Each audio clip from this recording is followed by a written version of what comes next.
Welcome back to Master the Piano. This is your fourth lesson. My name is Isabel, and in this lesson we'll be looking at a new scale, the chromatic scale. Now this scale only uses 3 fingers, so we're going to really work those 3 fingers, and I'll also be teaching you a little bit about form. Hope you enjoy your lesson. Hi and welcome back. This is lesson 4. So today we'll be learning about the chromatic scale. But before we do that, let's take a look back at Yankee Doodle and see how that's progressing. So again, thumb on C, 4th finger on G. Here we go.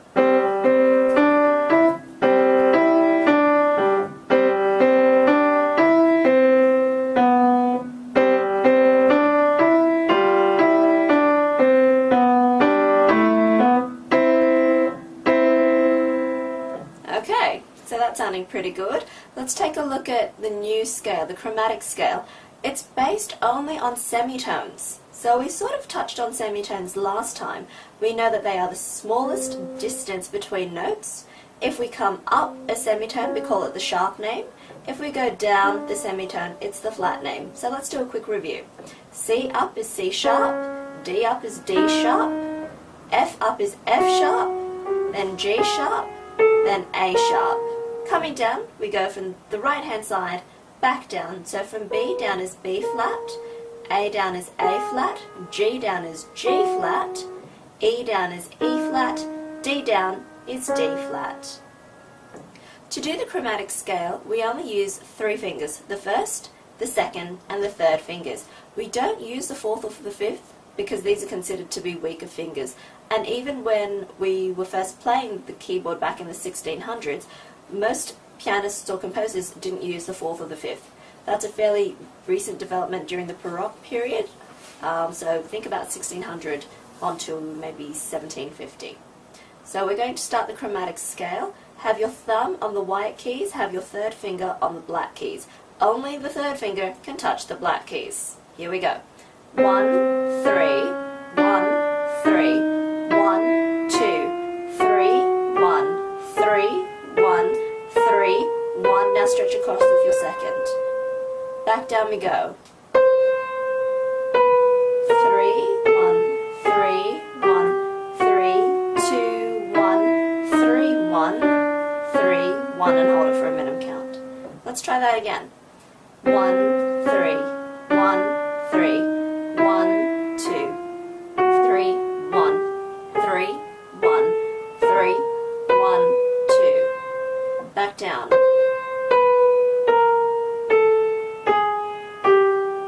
Use a 2, then a 1.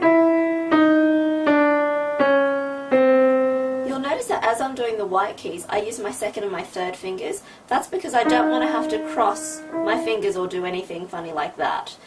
Try and follow the natural curve of your hand, so go in order of your fingers. We try and minimize any unnecessary crossing or entanglements. It's messy and painful and really it just doesn't look good. So what we're going to do now is have a look at the song Busy Bee. Now this one is going to be a little bit harder than Yankee Doodle because number one, you might not know the tune, and it's going to be making you look at a lot of sharps and a lot of flats. So when we actually look at a note that is a sharp note, a black key with a sharp, you'll see it looks like the hash sign on your phone. So it looks like a little cross pattern. The flat signs look like a small letter B. So when you see the sharps or the flats, they're going to be on the left-hand side of the note. So have a look at the music that's in front of you. You'll see the letter C, and then you'll see the sharp sign with the C. That sharp sign on the left goes with the note on its immediate right. So it doesn't follow after the note, it goes before the note. So I know we call it C sharp, but on music it's actually written sharp C. Yep, music's confusing. Okay, let's try looking at this Busy Bee piece. We're going to start by alternating hands. The right hand is crotchet counts 1, 2, 3, 4, then left. 1, 2, 3, 4. Right, 1, 2, 3, 4. Left, 1, 2, 3, 4. Right, 2, 3, 4. Left, 2, 3, 4. Then the right hand holds it on a middle C semi-brief for 4 counts. Then the left hand takes over. The left hand starts off with 1, 2, 3, 4 counts. Right, 2, 3, 4 counts. Left, 2, 3, 4 counts. Right, 2, 3, 4 counts. Left, 2, 3, 4 counts, right, 2, 3, 4 counts, before ending in the right hand again, middle C, semi-breve. Okay, this piece is a little bit longer than what we've played before, so let's go slowly. Start with your right hand, number 1 finger on C. Let's read the letters out together. There's a C, there's a D, there's an E, and it goes back to D. So all the music we've done so far, except for the scales, is centered around this hand position. The left hand, you'll need to have your 5th finger up on the F, G, A, B, C. Here we go. C, 1, 2, 3. Use your 2nd finger on the D. Now we're going to take our thumb and put it back onto the A. 1, 3, 2, 1. We do that because there's a chromatic movement. We could see that. White key, black key, coming up in semitones. Let's try that again. 1, 2, 3, 2, A sharp, B, C. 2 on the D. D, E, F, E, C, B, A, and back down there. E, F, G, F. Take your thumb, go down to the F. F, F sharp, G, G sharp. C for 4 counts. 1, 2, 3, 4. Left hand starts with C. C, B, A, B.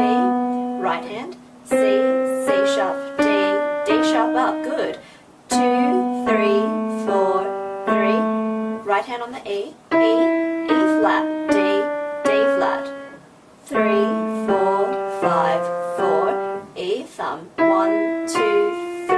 Put your 5th finger here, and then back on the C.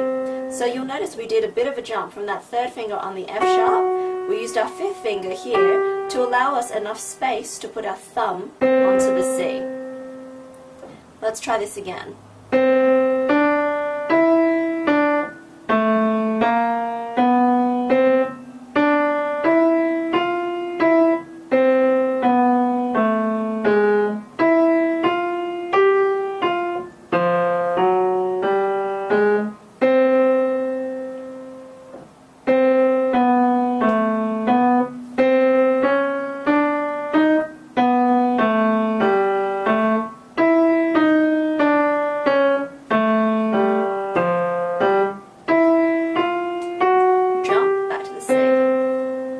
You'll notice that we had to keep moving our hands to do the chromatic movement.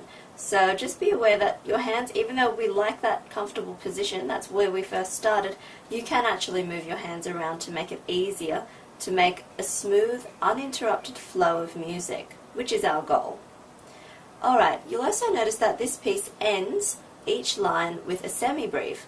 That's a natural, I guess, phrase. Music is split up into phrases or sections where we can take little breaths or little pauses. So what we say is from bar 1 all the way across to the end of the first line, that's section A, so it lasts for 7 bars. Section B lasts from bar 8 to the very end, which is bar 14.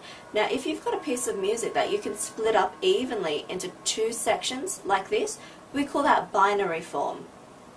Binary as in zeros and ones, for those of you who are into computers and that kind of thing. So just remember, binary has got 2 forms. They can be evenly divided. Alright, so for this week, keep focusing on the chromatic scale and busy bee piece. Enjoy! Well, I hope you enjoyed your 4th lesson, all about the chromatic scale, sharps and flats. You should now be very confident with all the keys on the piano, C, D, E, F, G, A, B, as well as all the black keys, the sharps, the flats, going up and down tones and semitones. These really do form the basis of all music, or all Western music rather, so make sure you're really confident and test yourself regularly to make sure you can find semitones above, semitones below and tones below. Just remember, even though we say C sharp, we really write it as sharp and then C. So good luck with that and keep going. Keep trying and I'll see you next time.